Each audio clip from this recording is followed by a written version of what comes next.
Alcohol Beyond This Point podcast. This isn't two podcasters talking business. This is two business guys trying to podcast.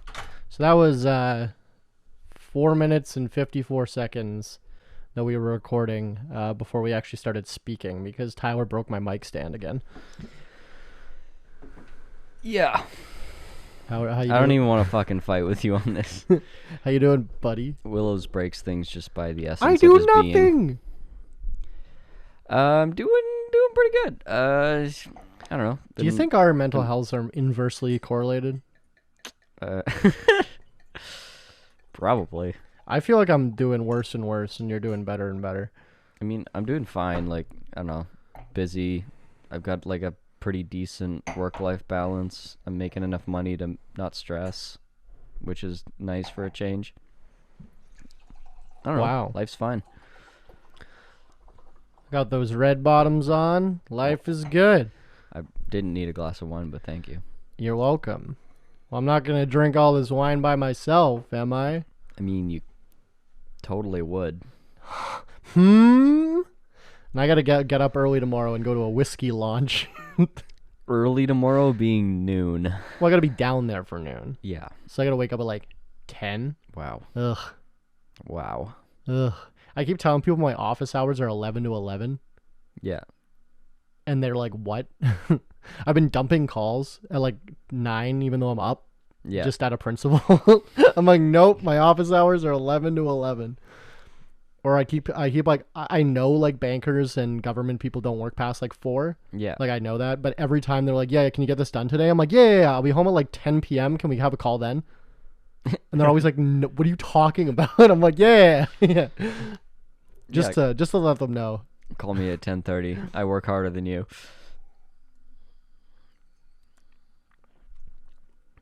I think I work adequately hard. Sometimes. Just not very smart. I always say work smart, not hard. And I also say do as I say, not as I do. So. Yeah, just work.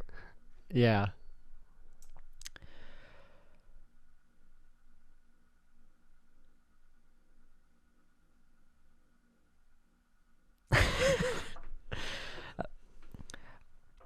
I think Willows is really sad because usually he has stories to tell me, but nothing. It's just like vacant behind his fucking eyes. So yesterday was the midterm elections. So We have midterms? yeah, we do. Yep. We vote again. It doesn't count for anything. But you just vote again for the fun of it, just to kind of see where things are at. So I saw the Republicans got more than the Democrats and everything, but then all the Democrats are being like, this is good. Maybe I just don't understand They it. just lost by a lot less than they thought they were going to. How is that good? It's good because it's like... I don't understand all the intricacies of, like, obviously every state kind of has its own story. But basically, there was a lot of races individually that Republicans were favored to win, and a lot of like heavily Trump-endorsed candidates, like a lot of them lost. Yeah. A lot of the really Trumpy candidates lost, and like even in like the same areas where a Trumpy candidate lost, or even if they won, one that wasn't Trumpy did way better. I just saw that, like... So that was something that I think people are really excited about, is he seems to be really losing his grip on the vote. I just saw, like, Dr. Oz lost to a guy with CTE that can't string a sentence together. No, the guy had a stroke. Oh, now I feel like a dick. Yeah, he had a stroke. Like, he's expected to make a full recovery within the year. He has, like, a goatee, though. Or, like, a soul patch. It's, like, really weird. He's not a good... They're both trash. Good. America deserves it. Yeah, no, he's the guy that I was talking about that was, like, on an allowance from his parents till he was 50. I wish. That's the guy. I wish. Yeah, never held a real job. Like, went to Harvard. First job out of Harvard was he was a mayor. And I like it. Because being a mayor doesn't pay well, his parents basically subsidized his living. And then I guess now he's a real politician. Fair. Yeah, I don't. Do you think? But he clobbered Oz. Like it wasn't close. Yeah, so I saw a bunch of angry Republicans, like Republican commenters, Yeah. being like, "This wasn't the red wave we were expecting for." Yeah. Exactly what you just said, where a lot of Trumpy candidates lost, Yeah. and they're like, "We need to run DeSantis in 2024." Yeah, that's kind of the vibe I got. Because So- DeSantis apparently flipped a bunch of Democrat strongholds in Florida. Yeah, he did really well. Yeah. And Like he did people- so well that like at the beginning of it, people were like, oh, it's going to be a red wave. Like they're just going to clean sweep everybody. Like that's what it looked like last night. But that coast always does. Exactly. It always comes in first because of the time zone, and then it's always red. This is always DeSantis territory too, right? Yeah. So do you think? I think we both know the answer, but Trump is like, I have this announcement I want to do till after the midterms. Do you think he's going to be like, I'm endorsing Ron DeSantis? No. Yeah, I don't think I so. don't think either. I don't think his ego allows for it. I don't think so either. But I would the a fucking A curveball. primary between those two would be insane. It's probably what's going to happen, right? That's going to be a fucking showstopper. See, I was saying, No, wait, no. Is there such a they need to pick a new leader, don't they? Isn't that how that works? You pick yeah? who There's to a, run, yeah, right? yeah. There'd be a primary, yeah. I think so. Yeah. Yeah, that'd be fucking amazing. A primary between Trump and DeSantis, and where like DeSantis actually kind of has more backing of the party, and Trump's like got to be the underdog again. Yeah, That'd it'd be be fucking really, really entertaining. Like how, like is he gonna whip? Is he gonna whip the violence up, or is that coalition of like right wing extremists gonna just go to DeSantis? Because they're both Trumpy. They're both like there's Trump, and then there's DeSantis, who's like just the implementer of Trumpism. So I'm just talking out of my ass here. This probably won't happen, right? But Trump DeSantis ticket, like Yeah. VP DeSantis, President, VP. President Trump. Because he's already served one term. Yeah, so may as well do another one, and then DeSantis can could be VP. could do 2 terms, Could be VP for one term, and then 2 terms president after that. just like Biden did. Yeah, Yeah, that'd be fucking crazy. dude, right? I Because don't know if DeSantis could swallow his pride like that, but if that's kind of what I'm thinking as well. But Pence is out of the picture, right? oh, absolutely. Didn't Trump try to have him hung? Absolutely. Yeah. So Yeah, if Pence ran again, like who would he run with? Nobody likes him. I guess he could run in the primaries, but There's- yeah, There's he's no support. he's completely fallen out of into obscurity, right? Yeah, well, yeah. I mean, wouldn't you? Yeah. Or they both die, and we have like a Pence Kamala battle. This is as good as it gets. But Biden did confirm yesterday that he is indeed running again. Great, fucking juice him up. And then I think Put the stick in his ass. See how long he lasts. today's the 9th. Trump said the 14th he's having a press conference to, quote, announce something big. Cool. So people are like, yeah, that's his presidential bid. But I think it'd be really, really interesting if he's like, thanks for coming to my TED Talk. I am endorsing my friend Ron DeSantis for president. I mean, that would be like the smart thing to do. Well, and then fucking DeSantis could just give him a position in the like just make him chief of whatever. Make Trump vice president. Yeah, I mean, I don't think Trump would take it. No, but he could make Trump fucking attorney general or something, right? Just fuck it. You like in America. No, he doesn't do work. That's a job. No, that's true. That's true. That's a job. Because in He America, you can just appoint anyone you want. Yeah. Canada, that's not how. You have to have like a cabinet of like ministers. Yeah. But they have to be like They have to be like MPs, I think. Yeah. But like JFK just fucking was like, hey, all my brothers, you're fucking at the highest. Trump with all of his family members as his cabinet. Yeah, literally.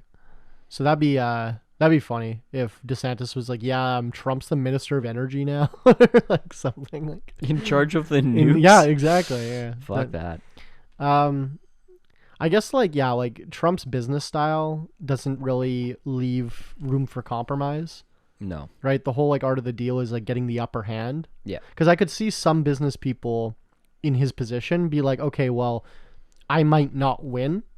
Like I can guarantee myself a vice president position or 50-50 get the presidency. Or no, probably 50-50 get to run, and then 50-50 presidency, which ends up being like, what, 25% if you're doing two 50-50s? Like, Yeah. right? So, I don't know.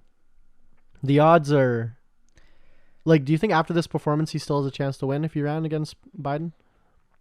I think against Biden, yeah. I still think he's probably favored to win, but like, believe it or not, Trump's like popularity ratings are still lower than Biden's. But Biden's is like the lowest of like any president in history. Trump's still lower. Well, interesting. Yeah. Because weren't Trump's like pretty relatively high for maybe the first... For a little bit, but he was really low as well. Yeah.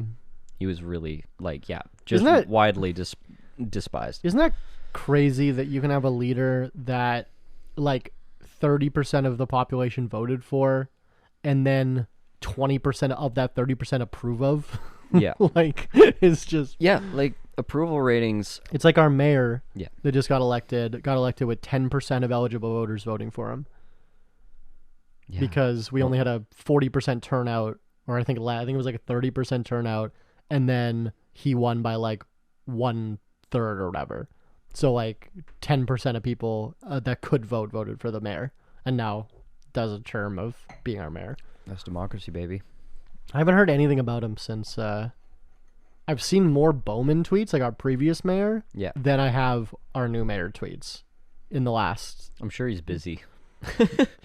I don't even know if he's acclaimed yet.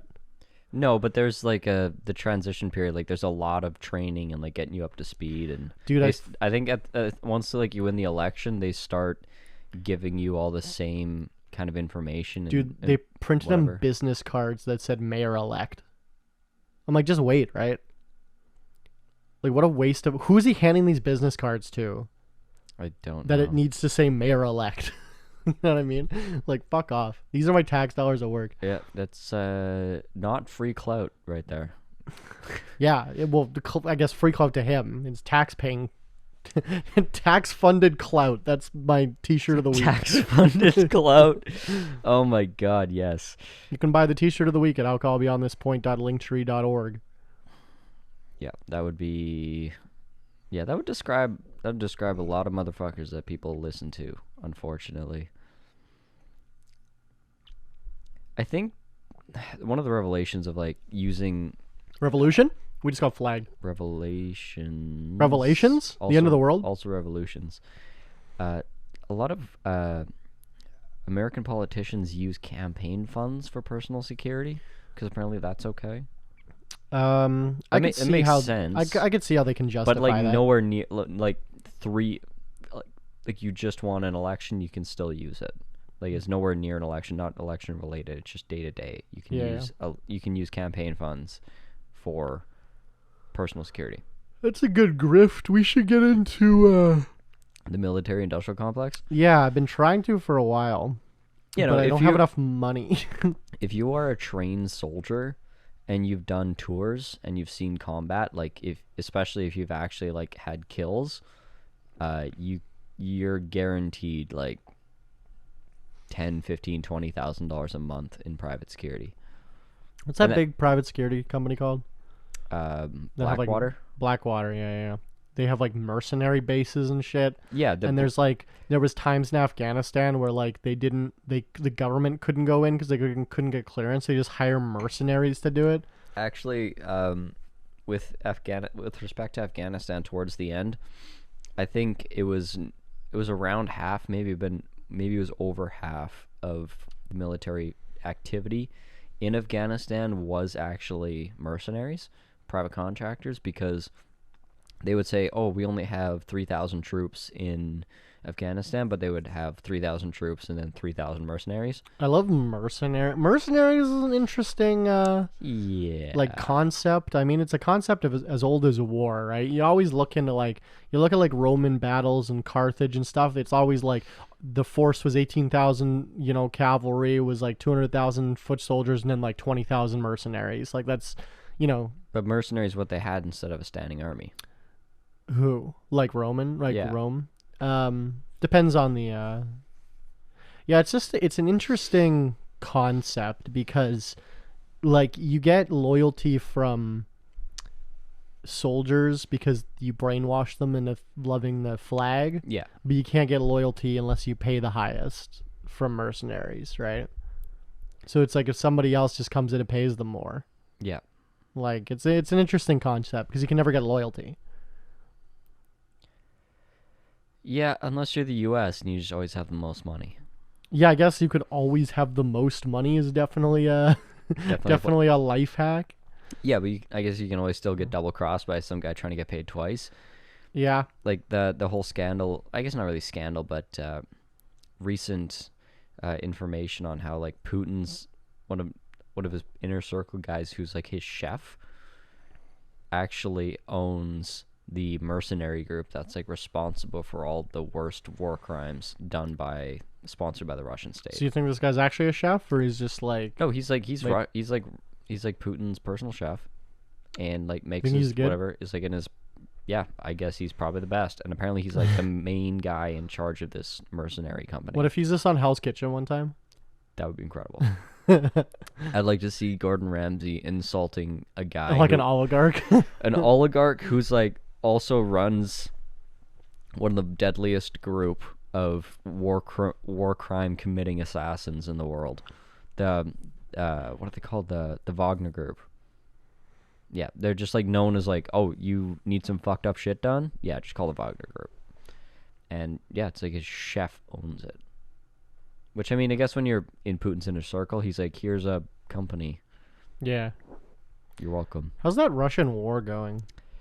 Nowhere. I haven't been following it at all. Yeah, pretty much nowhere. I think basically Russia's been pounding the infrastructure, like water, electricity, whatever, to get through the winter. They're just making it a bad time. So if you're in Ukraine and You still have internet? and you still have water, you still got power, like there's a good chance you're not going to have it for the winter time, and they're just basically trying to starve out / freeze out the Ukrainians. Shame. And I guess there's the interesting side of like it's never worked on Russia. Yeah, don't find a land war in Russia, right? Yeah, it's never worked on Russia, and it's also, this is Ukraine, which is basically hot take Russia. So it's like, well, the Russian technique of starving / freezing them out won't work because they're equally hardy. So who knows? It's gonna be fucking ugly for them though. And the other terrible part is there's several fleets of ships that are no longer going to be shipping food and goods and like grain and such from Ukraine because there was an attack on ships in the Black Sea. So security now is like they can't get insured. We can't say that anymore. You have to say racially ambiguous sea. In the not White Sea. Peacock. What is it? No, sorry. What is it? The PSAS. What is it where you call what you're like minorities? What are they called now? BIPOC. That's what I hate. It's basically peacock. What did I say? Peacock. BIPOC. Like what was wrong with people of color? That black, indigenous. No, I know, but why do we need to add the rest? I feel like that's just like it's like white people. It's just more inclusive, I guess. White people trying to be more inclusive, but it's like no. What if you call someone black, but they're like not black? We're not gonna stop oppressing you, but we're gonna give you a more inclusive name. Yeah. I hate. You just summed up like liberals, neoliberalism. Right? Yeah, I hate liberals. I think I hate liberals more than I hate conservatives. I think I keep going back and forth. Where like through the pandemic, I hated conservatives more because they were just fucking whiny little babies. Where they're like, they're posting these long tweets about how like putting on a cloth mask, like within 45 seconds I was gasping for breath, and like now it's like you're the motherfuckers that glorify war and you can't handle a little rag on your face. Yeah, and I know they're being facetious to like make a point probably, or maybe some of them are actually that dumb. I love the one that was like, we can't. How do they force us to wear masks? It stinks inside the mask. And then all the comments are like, "That's what your breath smells like." That's Like, just you, dude. Like it smells like toothpaste inside of my mask. Like, Yeah, I appreciate the mask mandate that was because so now funny. you're the only one that yeah, smells you. that not was the a rest of good us. one. And they deleted the tweet. I forget. It was like a verified so like good. Fox News person or something. so fucking and then like good. all the fucking people dunking on them on Twitter were like, "It smells like what your mouse smells like." Like, what are you talking about? And they deleted the tweet. That's good. Yeah, that is good. But yeah, so I hated conservatives more during the pandemic, but now that that's kind of like dialed back, you don't see many of these Freedom Convoy people anymore like getting a platform. Yep. So now I'm like back to just fucking hating liberals, where they're like, they paint a pride flag on a drone. Yep. Like- That's always what I visualize. Is Yeah. like it. They just put a pride flag on the AC-130 Yeah, before they gunship the fuck out of you. yeah. There's the Kamala Harris put pronouns in her bio. That's the only thing I've heard of her doing in the last 6 months. Yeah, and then someone was like, "My vice president has pronouns in their bio," like praising it. And then someone photoshopped like a drone bombing these people, and they're like, "We're getting bombed by a her, she, her," and it's just like, yeah. Yeah, pretty much. Like I always talk about how like the fucking left in quotations parties here in Canada do land acknowledgements that we're on native land. They're like, I just need to acknowledge that we're on, ancient Anishinaabe and Ojibwe land, and this is Treaty 1 territory. And then they talk about how, yes, it was necessary to send the militarized RCMP to beat the shit out of water defenders on their land. Like, it's just so disingenuous, right? The premier of fucking British Columbia is a NDP guy, and he's been like sending tanks, basically, like these armored police vehicles to fucking beat the shit out of Wetzel Watson protesters. And then when CBC showed up with cameras, they fucking beat the shit out of the journalists and stole the cameras. Yeah, and arrested them. And then he gets up to do this press conference.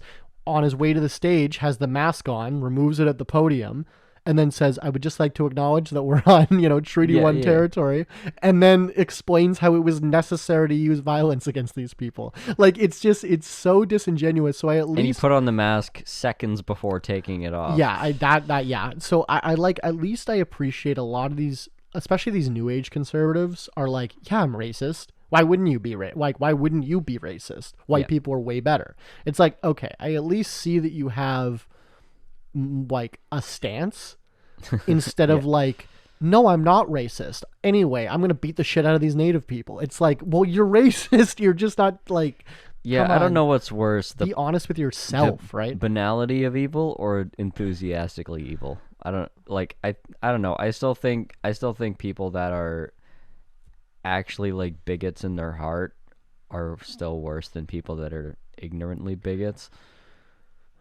Because at least they're trying. They have the right idea, but they just don't understand the implications. Yeah, I guess it is hard. Versus the people that want that and worse. It is hard to blame people that are just being manipulated, right? That's how, like, I used to have, like, when I was younger, I used to have, like, a actual hatred for people in the military and cops. Yeah. To the point where I was like, I didn't want to be associated with these people. Like, it was just like, get the fuck away from me if I learned they were a police officer, right? Yeah. And now it's like I've kind of come around to like if they're being manipulated and they actually think they're doing good, which a lot of these people do. Yeah, there's a lot of victims absolutely in policing. So it's like almost like they're victims as well. Right? A lot of them are. Yeah. Which is like sad, but also do the research before you do the career. I don't really have a ton of sympathy for them. Like, I don't hate them anymore, but I don't really have, like, if someone dies overseas, I'm not losing any fucking sleep. Let's just say that. Like, yeah, that's fair. Yeah, if you're fucking around in the desert in Afghanistan, like, that's never gone well. Do you see these for anybody? Like, man, as recently as like 3 months before the U.S. pulled out of Afghanistan, there was like they had this like WikiLeaks leaked it. They had this fucking, I couldn't watch it because like but they had this like body cam footage. I guess they have like helmet cams and shit. Yeah, they have body cams. Yeah, and they have these body cams of them literally going door to door. These American soldiers going door to door in Kandahar until they find a girl they like and then just raped her. like Fuck. as close as like 2021, like Yeah. you know, and it's like, what are we doing? That Like, and spending like $1 million a day to keep that squad on the road. yeah, like it's just probably $1 million a day for for like a platoon. Yeah, just to be out there fucking around. and it's like, and it's not like this is new, right? Like, look at the what is it, Mau Lai massacre in Vietnam, where they went around to this village, raped women and like female children, and then as soon as they were done, just shot him in the back of the head, and then moved on to the next one. Yeah, and did that to like 400 innocent people. Yep. And none of them got prosecuted. Yep. Because the U.S. Army ruled it as like, shit happens during war. You ever listen to the? And that's fine. Ever listen to the Jocko podcast, like Jocko Willink? No. So Is he like a boxer? No, he's a Navy SEAL. He's like one Oh, of he was on Joe one of Rogan, these I think, OG like Navy SEAL grifters. Like I was a Right. Navy SEAL and now I'm rich. He was like, on writing He was on books. Joe Rogan, right? Yeah. Yeah. He's been on there a couple times. Okay, I saw him on there. Yeah. I think he's associated with On It. Because Tyler and I consume almost exclusively Joe Rogan, Andrew Tate, Jordan Peterson, Adolf Hitler. Usually jerk off while listening to Andrew Tate. Yeah. I'm kind of on the Tate train now. I hate you for it. But no, I'm not actually. Just I need to say this before this gets clipped. I'm not actually on the Tate train. My algorithm on fucking TikTok is like every third video is showing me Andrew Tate now. Yeah. And I keep sending it to the group chat because I think it's funny. Hashtag Andrew Tate for president. But no. Trump for president. Andrew Tate is VP. Actually, I saw an interview with Andrew Tate where someone asked him, "Why don't you run for president?" And he said that's when I get fucking killed. Because he said, like, they try to shut you up, the establishment, whatever, tries to shut you up, and if that doesn't work, they kill you.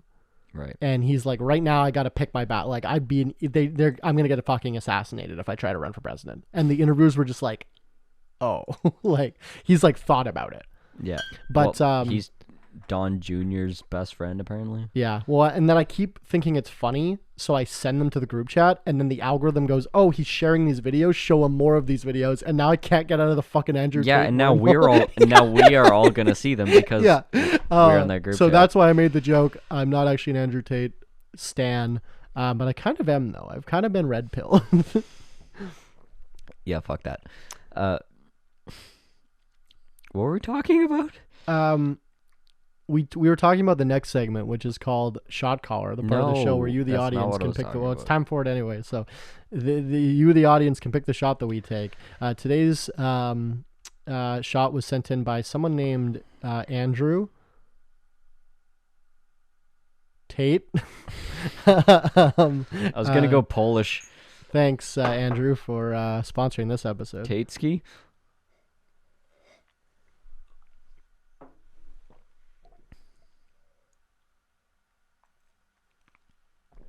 Gets worse every week. I just don't know why being misogynistic is that bad. Anyway, and we're back. So, I remember what I was talking about. Jocko podcast. Right. So, you gotta listen to one of these up. Like some of them are pretty long. But he has a guest on the pod a lot of the time, and it's like it'll be like another Navy SEAL or a soldier or whatever, and they talk about. Like his book is called, I believe it's called Extreme Leadership, where he talks about like leadership from the perspective of like a SEAL team leader, and just taking responsibility for everything, whether or not it's in your control. And it's pretty good like leadership principles, obviously, because it's the fucking military. I think they've thought about this. Nobody can deny the Navy SEALs are good shit. Hot the shit. most disciplined. They're the best at what they do. Yeah, There's nothing objectively wrong with the Navy SEAls. It's the politics that make them problematic. It's that they right? use them to go destabilize leftist countries, Right. and etc. Yeah. Yeah. So that's that aside. That's the only issue. But he talks about it from the perspective of the soldier, and it's a lot of kind of like this self-aggrandizing about war, because they talk a lot about like Vietnam, Desert Storm, shit like that. And some of the podcast or some of the episodes I've listened to where he'll be like reading from like action reports, like minute by minute of like stuff that this like fire team was doing, and it's almost like masturbatory. Like that's like the only way. It's like Yeah. he's got like this super deep masculine voice, and he's like, and at 6:05 they debarked from the helicopter, and it's like I always visualize he's just like sitting behind the mic, just like slow jerking off while he's like talking about this. I guess it's like it's like glorifying. It's like, And they're talking about like, but from his angle, he's like, oh, well, this is what you do in this situation, and this displays like good leadership tactics and whatever. It's like, you're just glorifying war crimes. Like there was nothing about Vietnam that was okay. No. And you're just like, here's what we can learn from it. It's like, how about we just don't? Let's forget about it.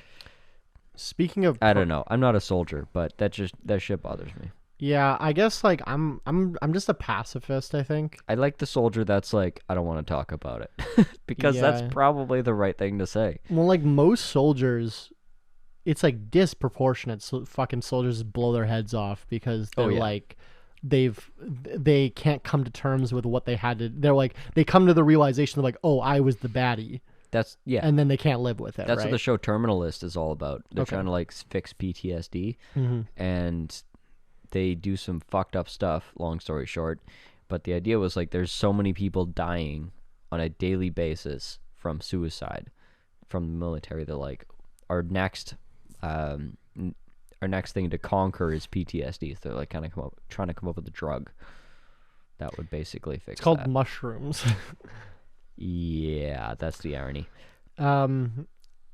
Yeah, I just Or just don't fucking send them. yeah, I think I'm just like, I always get people that are like, how dare you? Yeah. Like I said earlier, if a soldier dies, I'm not gonna lose any sleep. I've said that to people that like aren't, are like acquaintances that are like literally, how dare you? Yeah. Like, no, I'm not gonna let this go. Like, what the fuck are you talking about? Yeah. And I'll be like, dude, there's this, I'm not gonna argue with you. Like, I just think violence is bad. Yeah, you Right? signed up. You literally signed up for that shit. Like, I'm a pacifist, I think. Like, I'm kind of coming to that And if you- conclusion where, like, I guess, and then like people always bring up in a debate, like, okay, you're just gonna let Hitler do his thing then? Can't go stop him? Yeah, it's the whataboutism. Yeah. Because Hitler Yeah. existed, that means that we can be imperialists for the next Ever. 7 decades. Yeah. And it's like, I guess, like, okay, but I tell this story every so often. I'm It's like, you're the new Hitler. yeah, that's the thing, is that we're the fascists, right? I tell this story occasionally. It's the Fourth Reich. Like, the U.S. military and intelligence apparatus and, like, advisory councils and all of that shit was all fully infiltrated willingly with the consent of the American people by Nazi, like, high command running all those positions. Like, they're running fucking NASA. They're running all these positions because they're geniuses, right? They brought in all these Nazi high command people, and they're like, okay, well, let's make policy. And there's, like, conspiracy theories on, like, the idea that U.S. is just survive. United States of America is the Fourth Reich. Yeah. Like, that is it. Like, that is the reincarnation of the Nazi state of Germany. It just got reborn in America I guess, like, in a better, smarter way, which totally tracks. the same reason I'm, like, against taxes is that I'm against war. It's because you're using force to get an outcome that you want that they don't want, that the individual doesn't want, Yeah. right? It's like, under threat of death, I have to pay my taxes. Yeah. Right? And it's just like, I don't want anyone to use violence against anyone. Yeah. But then I guess it's like non-aggression principle. Like, Hitler uses violence against Jewish people. You got to go defend them, right? That's moral thing to do. Like, I think we can probably agree the world wars were we were justified there. Yeah. I Like, mean, we should have gotten involved. that's like, not to say there's never been a just war, right? Like, the war is just like a state of... I don't think a single one since World War II, though, has been Yeah. justified. Like, every single war... There's small conflicts, for sure. I don't know, but then like think about like Romeo Dallaire, right? Okay, Romeo Dallaire. He don't was know a Romeo. Canadian general, Okay. or whatever. He was a Canadian high-ranking military guy, and he was working for the United Nations Blue Helmet guys, whatever those fucking people are. MPs? Yeah, Or whatever. So peacekeepers? they send them into conflict areas to Peacekeepers, yeah. Yeah. Which is And- basically just soldiers, but you can't shoot unless fired upon. Yeah, so I watched a documentary, and then in a theater, and the director was there who had actually met Romeo and everything, and like whatever. So he was this Canadian, and they made a Hollywood movie called Hotel Rwanda about it. Yeah, But I've seen that. So they sent him in to Rwanda because there was a genocide going on, and then shit got real, and our government and the United Nations just was like, and just let him, and he survived amazingly, but they were basically like, it's gonna work better for us if they just kill him, Yeah. and like we don't have to worry they about just it then. left him, yeah. They literally just left him in this hotel, It's a crazy movie. it's all real, right? So I watched a documentary about this like at a premiere here in Winnipeg, because we actually have a little bit of a film industry, fun fact, and there was a Q&A with the Major film industry. yeah.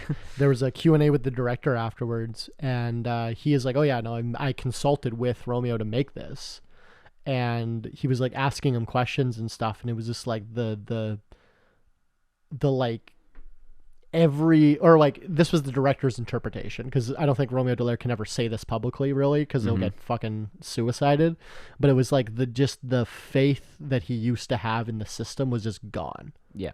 Like, it was just like, oh, this system doesn't work. What are we doing? It doesn't do what it says it does. You know, exactly. And it was like, what? No, because apparently, like, fucking in a bunch of conflict areas, both sides will take pot shots at UN as soon as they see that blue helmet, because they're coming here to do more harm than the conflict. So, like, both sides, I know that was happening in Syria. They had to pull out. Because both sides agreed that, like, oh, those guys, those are worse. Like, we have our differences, but fuck those guys. Like, because there's always, it's like they're committing war crimes as well, right? And it's just like, I don't know, man. I say the same thing about cops, where it's like there's the whole like, oh, it's just one rotten apple, right? But it's like the fact that the system allows that apple to exist, and the fact that other people don't stop that apple. You always hear about cops where like a corruption scandal comes out, and then it's like, yeah, everyone was on the take, like that's how it works. Yeah, and no, it's just that guy. And it's like, what the fuck are you talking about then, right? Like, you're buying the narrative if you think it's a bad apple. Like, in reality, the bad apple is the training, the culture, and the fucking like the overall mindset that is like pushed from the top down, of like, this is how you think about the people. Like, you're at war every day, you're a soldier in the fight against crime, you're a soldier of this, you got to fight this, and it's all like in these militaristic contexts, and they arm them like soldiers, treat them like soldiers, talk to them like soldiers, and send them out on the streets, and then a non-violent incident happens, they have a violent response to it. They're like, oh, that's just so shocking. Yeah. It's like the bad apple is the entire system, and you don't even saw what happens when you feed a bunch of like well-meaning people into a rotten fucking system? You know what I even saw recently that I was like, oh, it was the suit and tie, which has been the man's uniform for, however long, 200 years basically, since the white people chose it, maybe longer, was just military regalia without the shoulders, without and the pins, and the pins and shit. Yeah. And I never thought about it like that, and I'm like, oh Jesus, like, that's been like your personal identity for how many years of your life? Because I like wearing it. I like wearing a suit. You've just been cosplaying military people. I get a lot of self-confidence from wearing a nice suit, and like, even when I was a kid, like, I used to wear a suit. We started Suit Wednesdays in high school, and if you wore a suit on Wednesday, you got free toast, and Zach would bring a toaster to class and plug it in, and then make toast. And then if we saw you, even if we didn't know you, if you saw you wearing a suit, we whipped toast at you in the hallway. Was it buttered? No, you had to pay for the butter. Anyway, I'm viewing this entire thing differently now. Suit Wednesday, it was a real thing. No, the butter thing has me really hung up. Oh man, and I look at those suits I used to wear back then. Bad. So bad, because I was thrifting them. Yeah, I looked at. I remember my fucking graduation suit. Terrible. Yeah. Terrible. I put on 20 pounds and it still fits.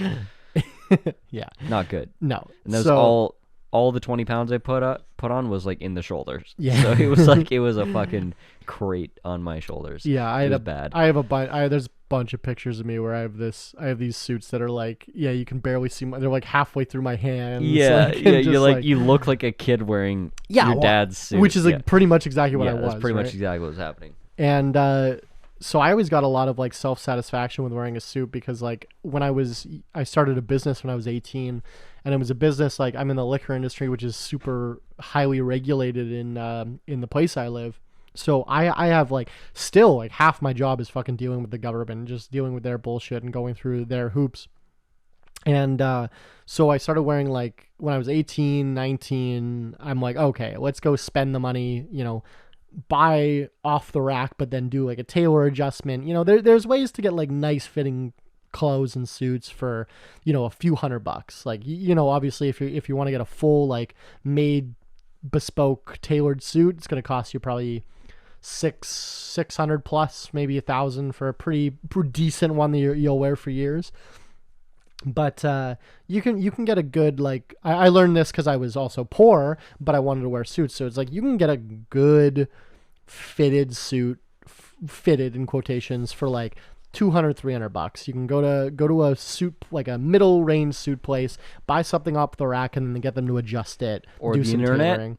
Or the internet now. But like that, I was talking about like when I was 18. Oh yeah, and because I wanted government people to take me seriously. So I'm like, I gotta fucking have a nice fitted suit and wear a tie and do it proper. So I still like wearing stuff like that, but then now it's like, am I just pretending to be a military officer? Yeah, I was gonna say, like, now it's pissing me off. Like since I learned that. like it's it makes you feel a little bit different, and you're like, oh, this is just like the uniform of the capitalists, and the capitalist uniform is the uniform of the soldier because capitalism doesn't exist without the military without a monopoly on force. So and it's like, how I started wearing a lot of 3-piece suits pretty recent, last few years, like last 4 years. Because you want to be a Peaky Blinder, well, who just like instead of having a military shill for you, you just directly do violence. Yeah, well, so here's the thing, is that like... Get your own hands bloody? I'm kind of... I remember when I bought my first 3-piece suit, I was like, if I'm going to be a bootlegger, I may as well dress like one. Some kind of thing. Yeah, you always... Fucking Al Capone and shit, they're always wearing 3-piece suits. Shout out to our provincial liquor inspectors. We sell liquor legally in the proper packaging and quantities. Everything I do is legal. True. I've never been convicted of a crime. I've never been investigated successfully. So anyway, we'll probably transfer here to the last part of the show that we call Tip of the Morning, where... Tip of the week? Tyler gives you a semi-useful tip in life or business that he is currently going through, and I give you a pretty useful tip. Yeah, I actually have a fairly useful one. All right, I'll take it. I've gone through some pretty... how do I say it?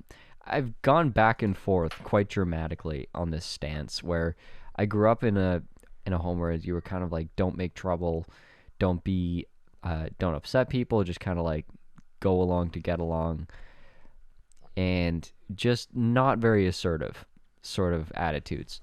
That's why you're a bottom. And he's not going to address that with that with a response. I'm not going to dignify with that response. And then I kind of went the opposite way, because that's what people do when they grow up, right? They go the opposite way they were taught. Fuck you, mom and dad. Yeah, fuck you, mom and dad, and also fuck you, everybody. And like just the ability, the empowerment of like anger and like what anger can get you in society, and just thinking like, oh, maybe this is the way things should be done, and just be like, oh, if I get really pissed at this customer service person, like I'll get something out of it, or I'll get more out of this transaction, whatever. And it's like, yeah, it actually works pretty well because you know what, people don't respond typically well to anger, and you tend to get what you want, especially if you can really stick to your guns, right? So I kind of went that direction a little bit. I'm like, oh, well, here's how you weaponize anger. And now, like, working in the service industry, I'm not as bad as customer service. Like, I don't have to, it's not as bad as retail or customer service. Like, by any stretch. If you're if you do that for work, like fucking props to you. I have the power to say fuck you and walk away from a conversation, and I do it every chance I get. But I'm dealing with a client right now who's like just seems to be disrespectful, rude, mean, and angry for like the sport of it. Is like fuck you, Rich. He's an Andrew Tate subscriber. Yeah, it's like fuck you, Rich, and like was unnecessarily insulting one of their installers who was like really good at what he does, but it was like the fault of the material. But he was a minority, so he had to. No, he wasn't. Oh, No, wow. he's an old white guy. Wow. So this is like this is serious. This is really problematic. This is serious. No, ironically enough, the angry, really nasty person was a minority. Oh no. To the white guy. Now I'm going. Not that I'm endorsing racism. So I want you to tell me which minority after we stop recording. I honestly don't even know. He was just like we were playing GeoGuessr yesterday, and you saw this person that was definitely Inuit, and you were like, this Asian guy. And I'm like, that is a native man if I've ever seen one in my life. Well, we were also on a boat in the Arctic for some reason. That's fine. But anyways, so they were being incredibly rude and just making just hurling insults. So sorry, what was the relationship between insult. these two people? Like the installers, like whatever, doing their hardwood floors. Okay, so the So person the homeowner being a dick is it the owns homeowner the house, or is it homeowner's the- being a prick. Okay, so it's not the boss of the guy. No, it's Okay. the homeowner is being a prick to the worker. So he's the customer, yeah, essentially. Like he's buying something for his house. Yeah. This guy's putting it in. and every single tradesperson working on this house fucking hates these people. The because, homeowners. Yeah, because like literally for the pot lights in the kitchen, they move them 7 times, like inches.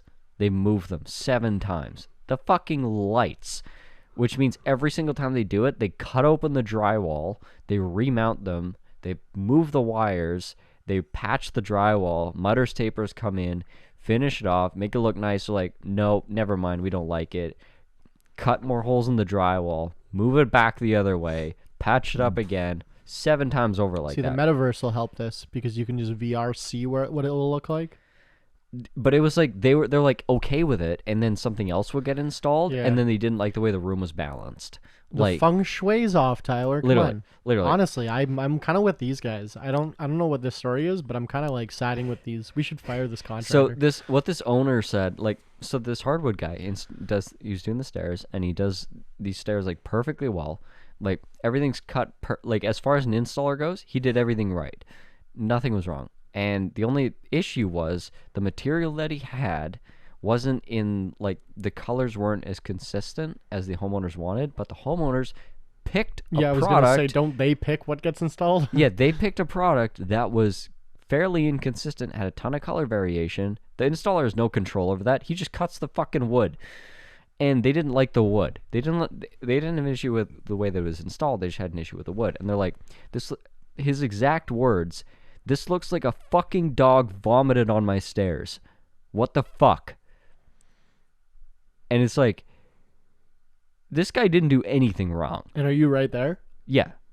Okay. And then I approached it. I walked up, and I'm like, I can't not be in this conversation. Because I'll insert myself into conversations all the time that don't relate to me. Yeah. And I'm like, what's wrong with it? I'm like, what was your expectation? He's like, I don't, like, what did you want it to look like? And he's like, honestly, I don't even know, but I just don't like the way that this is. And it's like, that was just like that summed up this entire project. They're like, I don't know what I want, but I know that I don't like it. Well, then pick it. Like, yeah, fuck off. Like, they can't even say what's wrong with it. Yeah. They just express displeasure, and they're like, try again and please me. Yeah. And it's just like, oh, you're a fucking jester. yeah, like this fucking attitude. Like, they're getting a really nice house. Like, really, really nice house. And they're young. They're like early 30s. This is a 7-figure plus. What do they do for a living? One's a real estate developer, and the other one, I think she works in like some doctor's office. If I ever see people like at a gas station in like a supercar, Yeah. I always like, if I can do it without pissing them, like bugging them. Yeah. I always just be like, can you what do you do for a living? Yeah. Like, why do you drive this Like that- in this city? yeah. Like, Yeah, it doesn't make sense. So I always find it interesting when you're like, they're building a 7-figure house. I'm like, what does this guy do? Or like when yeah, they're young. Their kids are. Margaret was house sitting for somebody, and it was a fucking mansion in Tuxedo, and I'm like, Mhm. what do these people do? What is this? Yeah, people always want to know, but it's like, this is what I'm getting more and more radicalized the more I work with rich people, because it's like, it doesn't matter what these people do for a living, it's how they do what they do for a living, and the how is usually be a big motherfucking prick, screw over everybody that you can, be really rude, be really mean, and take what you can. And give nothing back. And then you'll be successful. It's like, everyone fucking hates you and your house.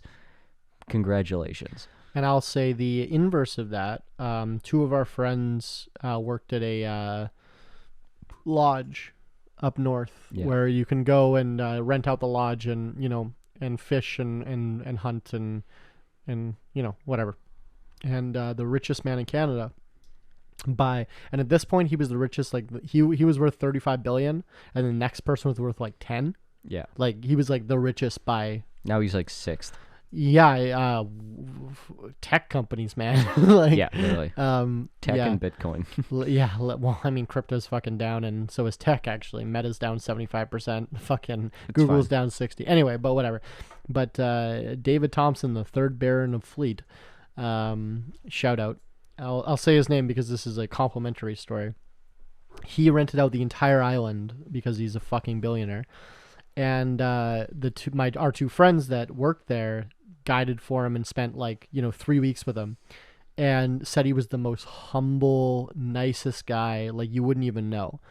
And the story that Sophie tells me that I always remember is that they were making breakfast in the mess hall or whatever, and he comes up and he's like, can you just wrap this up for me, the food?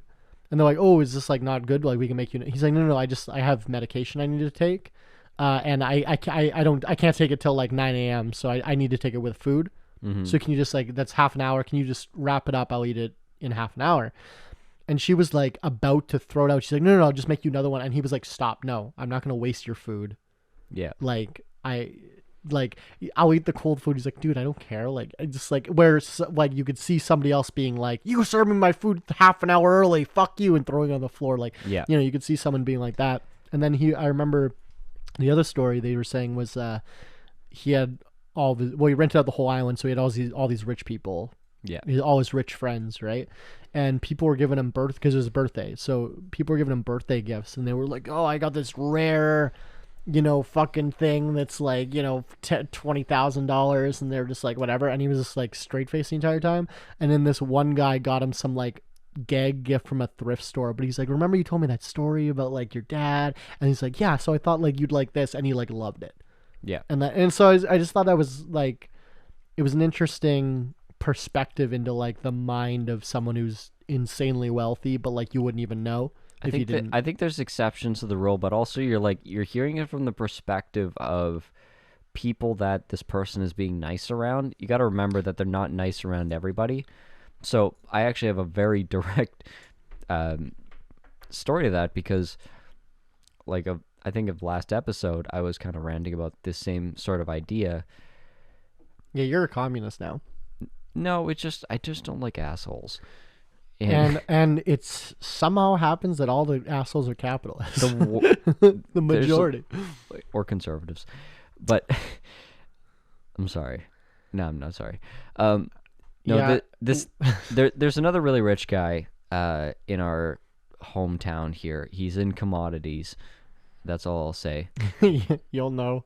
Yeah, he's in commodities, and you'll know. That says enough about how rich this guy is. But I had one client that's like, you know what? This guy's he's so nice. Because I share this opinion. I'm rich, super rich people are super assholes. And she's like, absolutely not. I know these, this family, and they're super rich, and they're super nice. They're always great. They're always amazing to be around. They're always so polite and whatever. Yeah, you told the story last episode. Yeah. So, they're nice to you. Yeah. So then the follow-up to that was, I heard from someone that was, again, in a position below them, and where they had a lot of power over this person. Power bottom. So they bought this piece of furniture. It was a really gorgeous table, and they bought this thing. It was $15,000, and it had a small flaw in it, like something that 99% of people would just let go. Had a small flaw, and they demanded a refund of the full $15,000, but they wanted to keep the table. Nice. I love it. So the retailer's like, That's like eating 75% of a steak dinner and then being like, oh yeah, it wasn't cooked good enough. I need another one. yeah. So here's the kicker. Kept the $15,000 table, got the money back because the retailer's like, you know what, this guy buys a lot of shit from us. We'll just let it go. Like, this is stupid, but we'll let it go. They let it go. They refund him the money. He turns around and sells the table for more than $15,000. What a fucking hustler. Let's get this guy on the podcast. Hustler is just a colloquialism for a piece of fucking shit. No. He turned around and sold it for more than 15 grand. And then, like, continues to purchase from them whatever, like, nothing ever happened. Do you think we could do this as a business? Probably. Let's fucking do it. And in addition to that, like, people that have been working in his house and whatever around them all the time, like, when you're in the service industry, you're just around people. You see their personal lives and the shit that they don't let other people see. You're in their house. You're in their personal space. And this guy's like, he's fucking disrespectful to his wife. He's cussing her out. He's screaming at his maid for, like, leaving dust on a shelf. And he's just a monster. He's just everything you think of as a shitty person. And this is the same person that I was talking about in last week's episode of, like, oh, no, they're great. They're nice. They're fine. Whatever. It's because you're not... It's the same guy. You're not a brokey. You're not the fucking auditor of his books. Yeah. You're his maid. Like, the way that you treat your maid and your janitor, or, you know, in that example of, like, David Thompson, of, like, the way that you treat the lodge worker in the middle of fucking nowhere is probably how you treat everyone. So David Thompson might be one of the good ones. And I mean, his is generational wealth, obviously, right? Yeah. He's a baron, like, you know, it's... Yeah, but that doesn't mean you have to be... Like, sometimes that makes you a piece of shit, but sometimes it doesn't. I was going to say the opposite. I was going to say that I think people like that are more inclined to be nice because I feel like... And I'm saying this as a capitalist. I feel like a lot of people that make their money feel like to make all their riches, you have to get in that mindset of, like, I need to crush the competition, which I know, you know, Jail would say that's not a good thing. I'm kind of like, if you want to participate in the market of business, it's just business, right? Like, I'm kind of under that perspective, but that sometimes if you let that consume you, it's hard to get rid of. Yeah. Right. But I guess, like, I could see definitely if you're born into 9th generation wealth and your father's like, yeah, just treat everyone good, because, like, it's not like they're going to run out of money. Right. Well, that's going to come down to who your dad is and what the fuck he's teaching you. Which I guess is the same for anyone, right? Yeah, like, but it's just amplified when you have money. Like, being rude, pieces of shit, right? Being rude to the lady at Walmart is now you're ripping someone off for 5 figures of money. Well, I guess being rude to the lady at Walmart is different, but now if you're rich, it's like you employ people that are in your house that have to be. You can have them there 24 hours a day if you want, because you can afford it. Yeah, and you can be dick to them the entire time. Right? Yeah, you can abuse anyone that you want because you have all the power, and you can keep getting more people. Yeah, because you can fire them and fucking get another person. Right? Because all the power in our society is money. You can could probably kill that person and get away with it. One other thing I was gonna say quick, when you said you're inside their house, so you see all their dirty laundry, whatever, stuff like that. I don't know if this is probably fine to say. It's been a while. I had a roommate years ago who was a mover, or no, his uncle owned a moving company. Yeah. And they specialized in rich people houses. Yeah. Because I guess, like, it's really hard to get insured for that much. I didn't know this was an issue, but apparently it is. That, like, I guess a lot of third-party movers are only insured for, like, $500,000 or something. Yeah. So if you're moving, like, millions of dollars of shit it's like hard to find a bonded person that's like qualified. Yeah. So my roommate's uncle was qualified, so he always got calls, referrals Yeah. from companies like, we can't do it, but we know a guy. So he always got referrals for celebrities because I guess whatever. So this guy's uncle, whenever he needed more hands, he'd be like, do you want to work a cash on the weekends? Yeah. You know, he's it's like, it was just for help. You're 18, I'll pay you fucking $20 an hour to help move shit on the weekends, right? And he said they moved Chad Kroger's shit of Nickelback fame. Yeah. And he had a throne that was like the size of a room. Like, it was a chair that was like 16 feet tall for like no reason. Incredible. And it was just like, he's like, that was the only, it's like, I don't even remember anything else, but I just remember this fucking chair that was they had to move it in 1 5-ton, one load, nothing else could fit.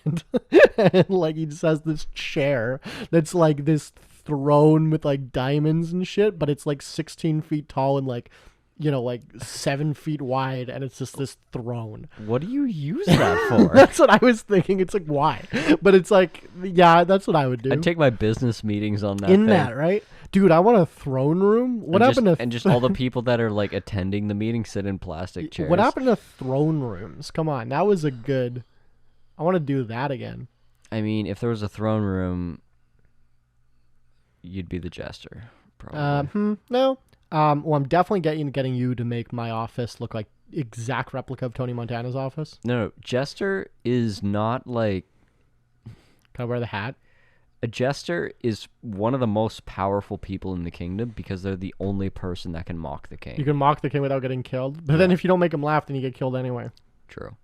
But the jester is the only person that can mock the king. What was your tip of the week? You got sidetracked because of me, to be fair. No. The only tip is like, don't be a fucking asshole, because even though you may think that you're That's winning... a good tip, honestly. you may think that you're winning, you may think you're getting a deal.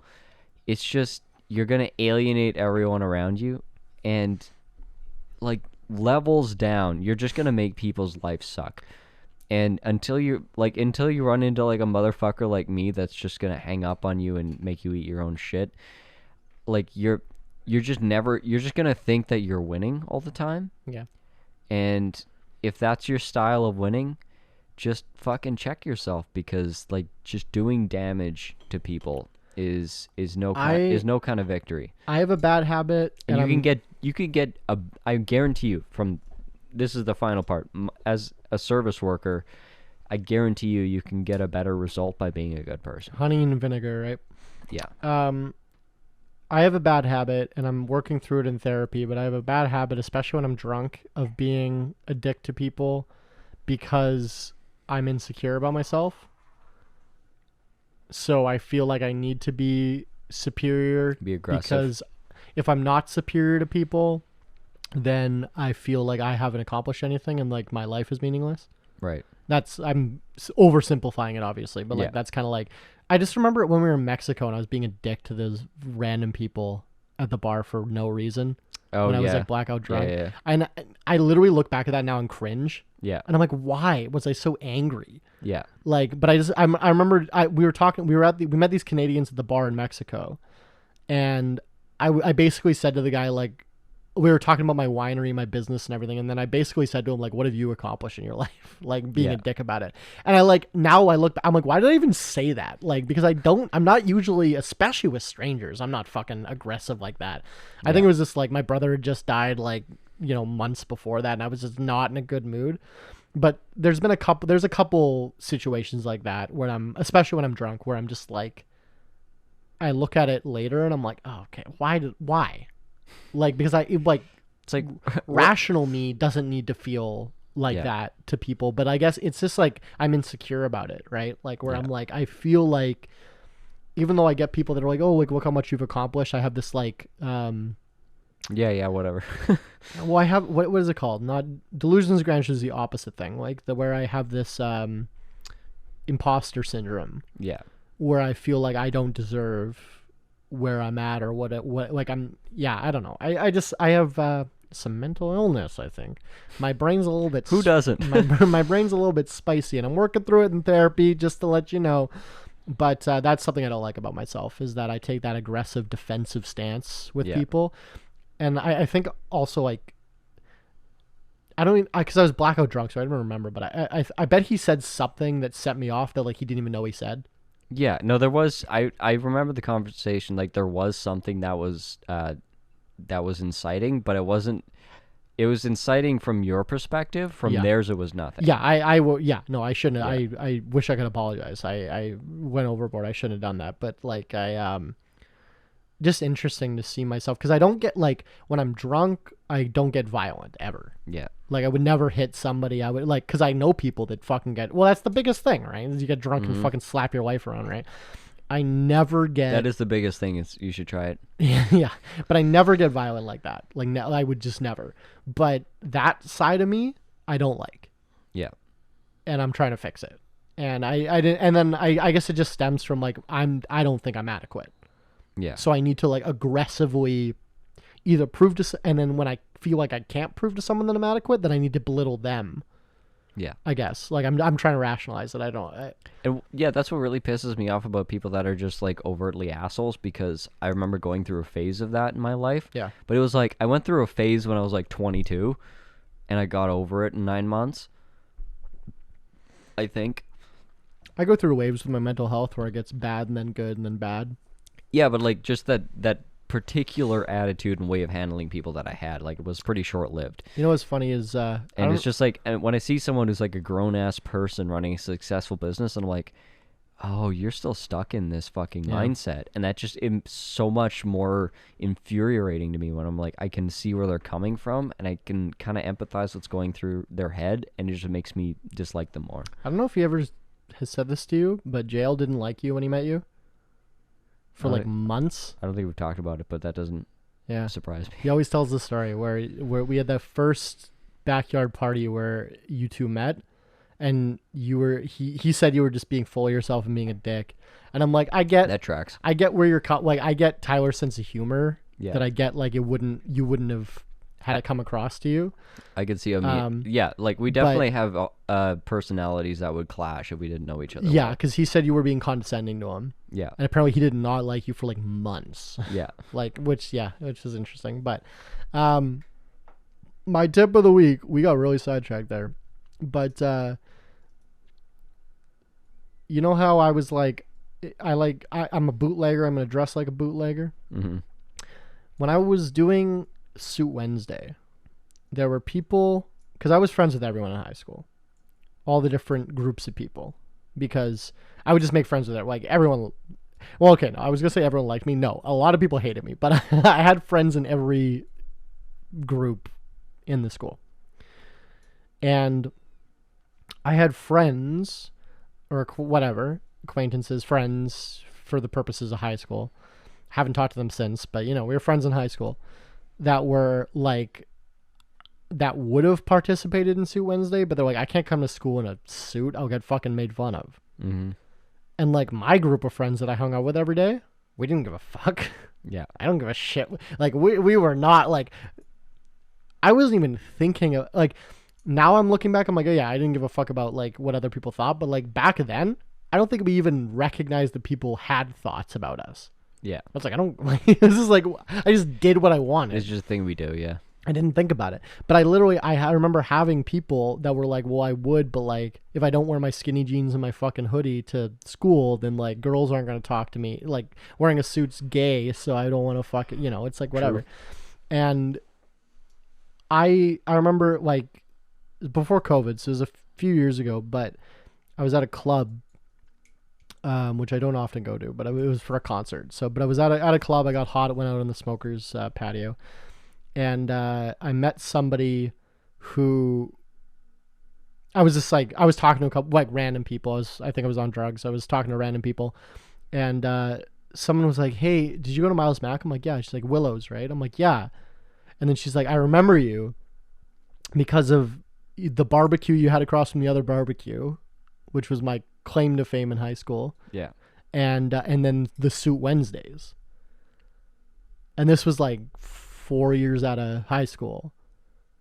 but she's like, oh, I remember you because of the suit Wednesday. That was awesome, kind of thing. Yeah. But it was like, this was a kind of like popular girl, because now she's clubbing, but it was like, this was one of the popular girls that probably would have made fun of my Those other dorks. friends for Yeah. not wearing a suit, but then years later was like, oh, I remember that, right?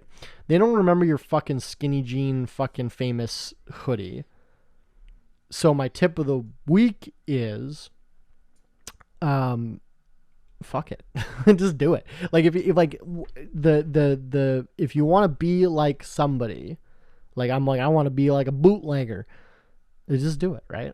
And people are going to make fun of me for dressing like that. No one gives a shit. There's a quote, I don't know who it's from, but it was like, you'll stop thinking about, or you'll stop caring about what people think about you when you realize how seldom they do think about you. Yeah. No one fucking thinks about what you're doing. Yeah. And if they do, it's fleeting, but people don't remember, oh, this guy was so hot because he wore skinny jeans in high school. What they remember is Willows had Suit Wednesday.